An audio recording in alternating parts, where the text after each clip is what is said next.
இந்த குடும்பம் ஒன்றும் சும்மா சாதாரண விஷயம் கிடையாது. இந்த குடும்பம் வந்து சொல்லப்போனால் ஒரு அழகான ஒரு தோட்டம். கிறிஸ்து தேவன் நம்ம தனியாக இருக்கக்கூடாது அப்படின்னு சொல்லிட்டு ஆதாம் தனியாக இருக்கக்கூடாதுன்னு ஏவாளை உண்டு பண்ணி என்ன சொன்ன தோட்டத்தில் மகிழ்ச்சியாக இருங்க அப்படின்னு சொல்லி தான் என்னை படைச்சது. அதே போல் தான் இன்றைக்கி நீங்கள் திருமணமாகி திருமண உறவில் பிரச்சனைகளோடையும் போராட்டத்தோடையும் இருக்கிறவங்களுக்கு நான் ஒன்று சொல்ல விரும்புகிறேன். என்ன அப்படின்னு சொல்லி கேட்டிங்க அப்படின்னா, சந்தோஷமாக இருங்க அப்படின்னு தான் ஆண்டவர் உங்களை பார்த்து சொல்கிறாரு. சந்தோஷமாக இருக்கத்தான் வந்து ஆண்டவர் நம்மளை திருமண பந்தத்திலே இணைத்தார்.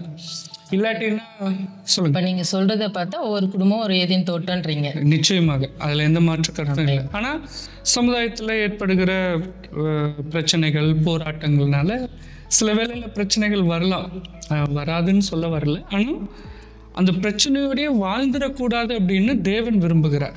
ஏன்னா இந்த திருமண பந்தம் அப்படின்றது மனிதன் இணைத்ததில்லை, அது தேவனே இணைத்தது. அன்பு நேர்களே, இதை பார்த்துட்ருக்க உங்களுக்கு நான் மறுபடியும் சொல்கிறேன், இந்த திருமண உறவு என்பது நம்ம முடிவு பண்ணது கிடையாது. தேவன் இன்னாருக்கு இன்னார் என்று அவர் தலையில் அவருடைய வாழ்க்கையில் இவர்களை கொடுத்து விட்டார்.